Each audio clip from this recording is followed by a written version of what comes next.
Howdy folks, James at Wrexham and welcome back to the bench for a video that we have never done before. So we're going to walk through the initial concept and design of a brand new projectile. And there's a very good reason for this. So some of you might already know that there was a review on some projectiles we made nearly 2 years ago from FHUK Outdoors, and I got a lot of emails, phone calls and thermal videos and stuff of people saying, oh, they shoot really good and they kill everything I point them at, etc. But his review wasn't particularly good. And just so you guys are aware, I would consider Ed and I mates. Like, he's not a bad guy at all. And one thing I love and respect about him is that he is honest. He tells you what his experience was, regardless if it was good, bad, or otherwise. And the review wasn't great. And back then, it really did come to a point where I thought I was going to just throw in the towel with all of this, because it was very difficult to get everything from copper to lead to tooling. It was just a period where everything just seemed to be a nightmare.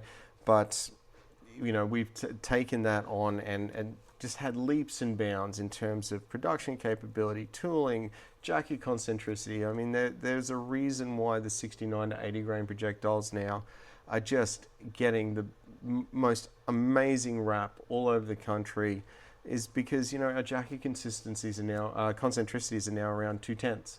You know, these ones in particular are running at 2.2, and they're a much smaller jacket. So we have really pushed and pushed and pushed to, and spent countless amount of time, effort and money in making this product something really truly special. And we feel like, you know, in the next few days there's going to be a huge update where we're sort of coming of age, which I'm really excited to share with you. So after seeing that review, you know, I spoke to Ed and we got into a really interesting conversation which segues into this. And one of the things that he said, which I really made my ears prick up, was there's a real hole in the market for 2 to 3 projectiles which can do everything they need them to do out of a short barreled pump action with a limited magazine length, etc., whether it be lever release, lever action, pump action, etc. And that made me really start to think, well, if there's no real bullets doing exactly what they need, maybe we could try and make one. And I was going to go through with you today sort of the design process, and there's a bit to cover here, a bit of mathematics and all sorts of stuff. So if that sounds interesting, then stick with us, because this could be fun and you get to see a brand new product before we even shoot it. So let's do it. All right, so guys, first things first, I'll show you what we're playing with first. So in this box we have a couple of new types of projectile, and they're very specifically designed around a 2.250 magazine length, and still allowing maximum sort of case capacity by not going too deep into the case. And right here I have a 64 grain with a tiny little hollow point, a very forgiving ogive, and a couple of different seating depths, same charge. So we're going to give that a run. Then we have here loaded to 2.250, a 69 grain with a mammoth hollow point. This is very interesting. I'm really keen to shoot these. I really have high hopes for them in both accuracy and in terminal performance. And just to have a control, we have some 60 grainers in the same form as this, made in the same tooling, etc. We've just moved the lead a little bit. Now, these two are the ones I'm most interested in, but this one might get a showing as well, so we'll see. But let's have a talk about design intent. We'll go back to the very start and look at what we're dealing with, and then we'll do the maths on it, and I'll show you why I failed art school. Okay, so first things first. Ed mentioned that it's really hard to find a bullet that performs well out of these really short 16 to 18 inch barrels, and they want a solution. Let's go through design intent and what our needs are. So first and foremost, it's a 224 cal. It needs to chamber in a 2.250 magazine, and it needs to be effective out of a 16 to 18 inch barrel, and it needs to work on everything from rabbits to pigs. Not a short order at all.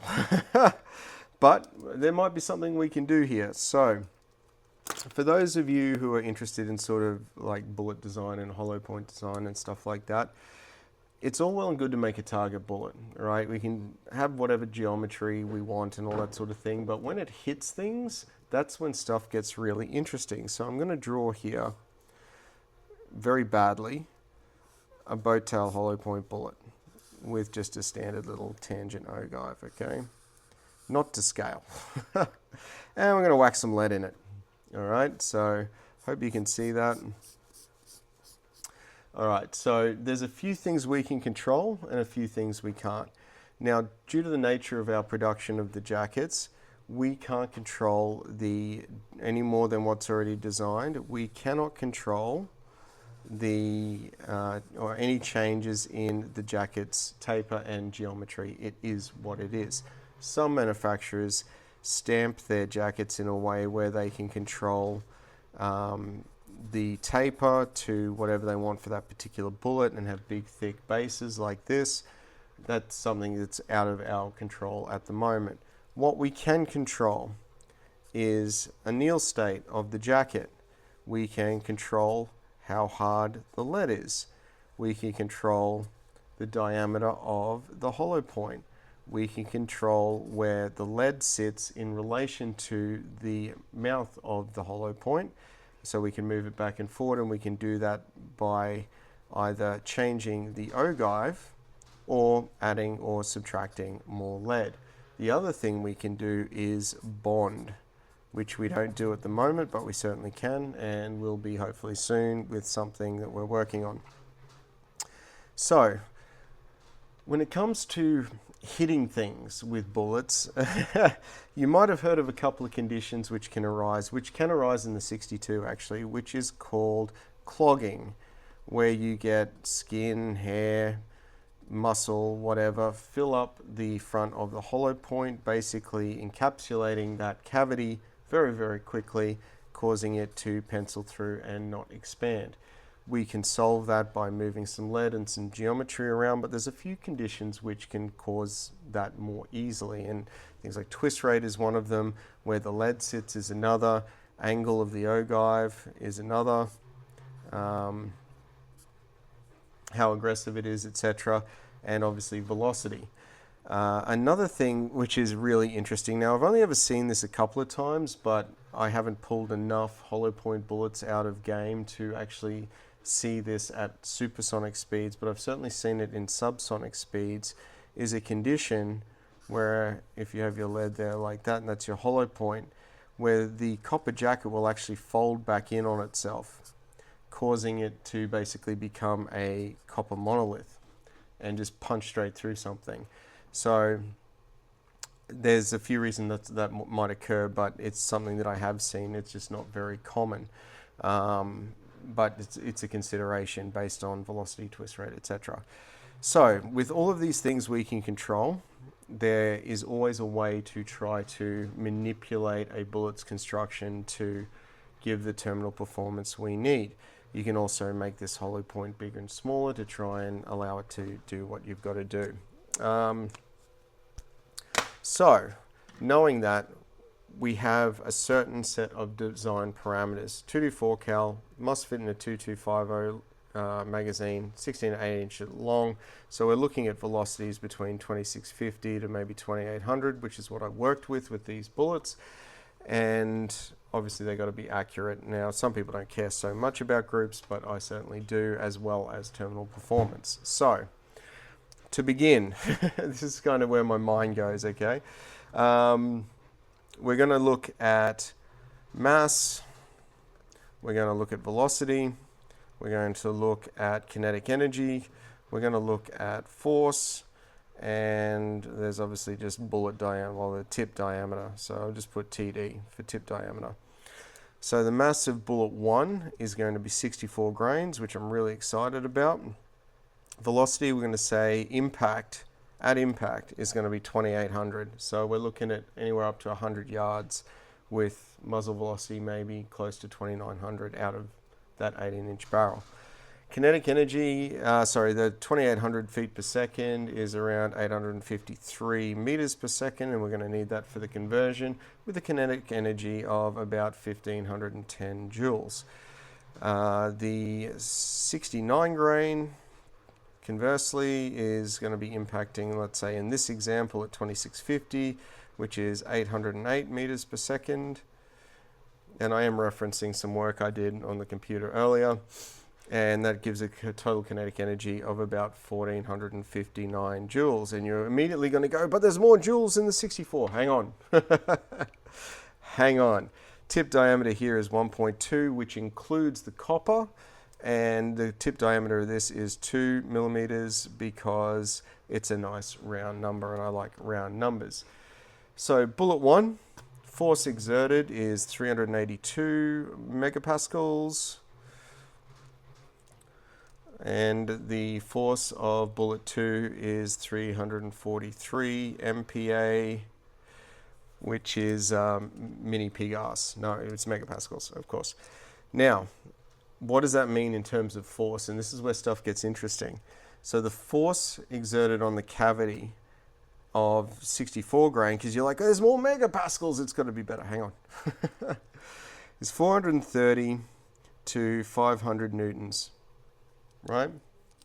The force exerted on the cavity of the 69 grain is 1070 to 1200. That's a very different story to what you're expecting, right? Okay, but why is this important? Because material. All right, so I'm just going to switch pages on my notes here. And I'm just put that there because I was getting hectic reflection off this thing, but we'll use it in a minute for something. So the material that we're using in these jackets is C2100, right? It's a copper alloy. And the yield strength, or the tensile strength of it, is 220 to 290 MPa. Right? Now, depending on whether we anneal it, heat treat it, soften it, stress relieve it, whatever. That's kind of ballpark. The compressive yield strength is pretty much similar or slightly higher, but ultimate failure under dynamic loads is going to be somewhere around 200 to 300. So we're just going to put 300, okay? Not 290. Depends on what it hits, how it hits it, and what angle it hits it on, etc. So, knowing that, does bullet A, which is 64, and does bullet B, which is 69, at impact, at that velocity, exceed the plastic deformation of C2100? Yes, they do.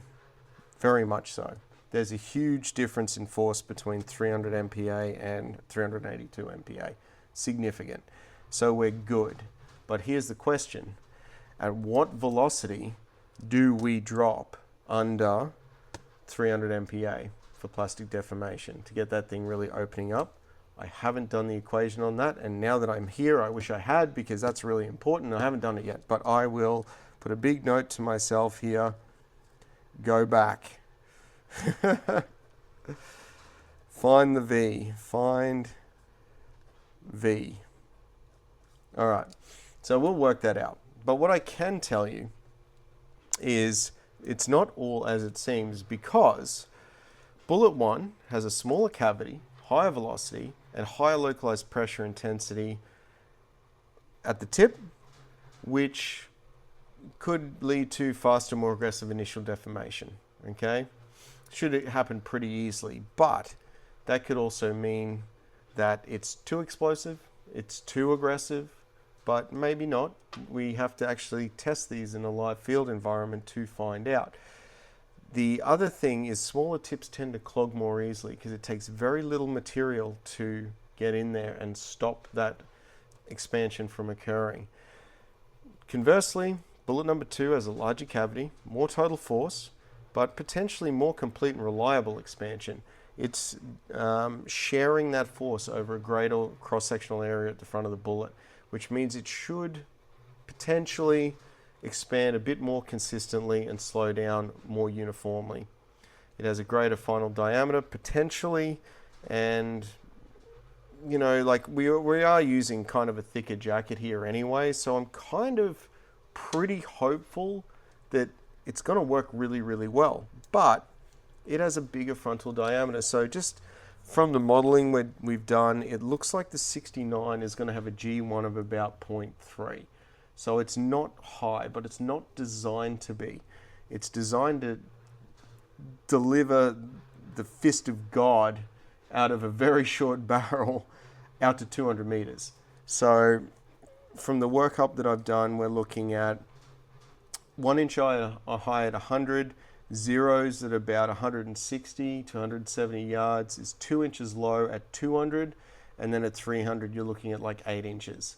So after 200 yards you're looking at a Kelvinator coming at you at, you know, a reasonable amount of knots, but it's not going to be fast. Now somewhere between, I'm guessing, 250 to 300 we might start to lose enough energy to really not make these work properly or work well, but it remains to be seen. It still might, but we won't know till we try. And they're not designed for that. They are designed for getting on top of pigs and just laying the smack down. That's the intent for those. The 64, however, is designed to be a bit more of a do-it-all. So it's still going to generate huge amounts of force. It has a very forgiving ogive. It should shoot some pretty great groups, but what it does terminally remains to be seen. So I've got high hopes for both of them, and if we replace the 62 with the 64, that might be a really cool thing because it might just work for way more people. So my Hauer is pretty much balls, you know, stock. It's a good little gun, but we'll see how it goes. It doesn't do anything special, and I'm looking forward to it. I'm looking forward to tomorrow. So anyway, there's some serious considerations that I go through when I'm working this out. I will find V for you and come back to you, but that's pretty much what we do. So at this point, we're looking good. We kind of know that it's going to at least be within the engineered ballpark that we need. Now, the next thing I wanted to do is just, these are my bullets. They've just come off the machine. I keep the extras for myself to shoot. They're 73s. And I'm hoping you can see the super trickler here. We use it for everything. It's a freaking great little unit, but like I said, the weight distribution on the last one, on that video from 2 years ago, wasn't great. I was tearing my hair out trying to get stuff done, but this is a reasonable expectation now of the weight tolerances of our bullets. We've actually got new tools and machines to make cores now that it's brand new, and I'm very, very happy with this. So the target was 73, obviously.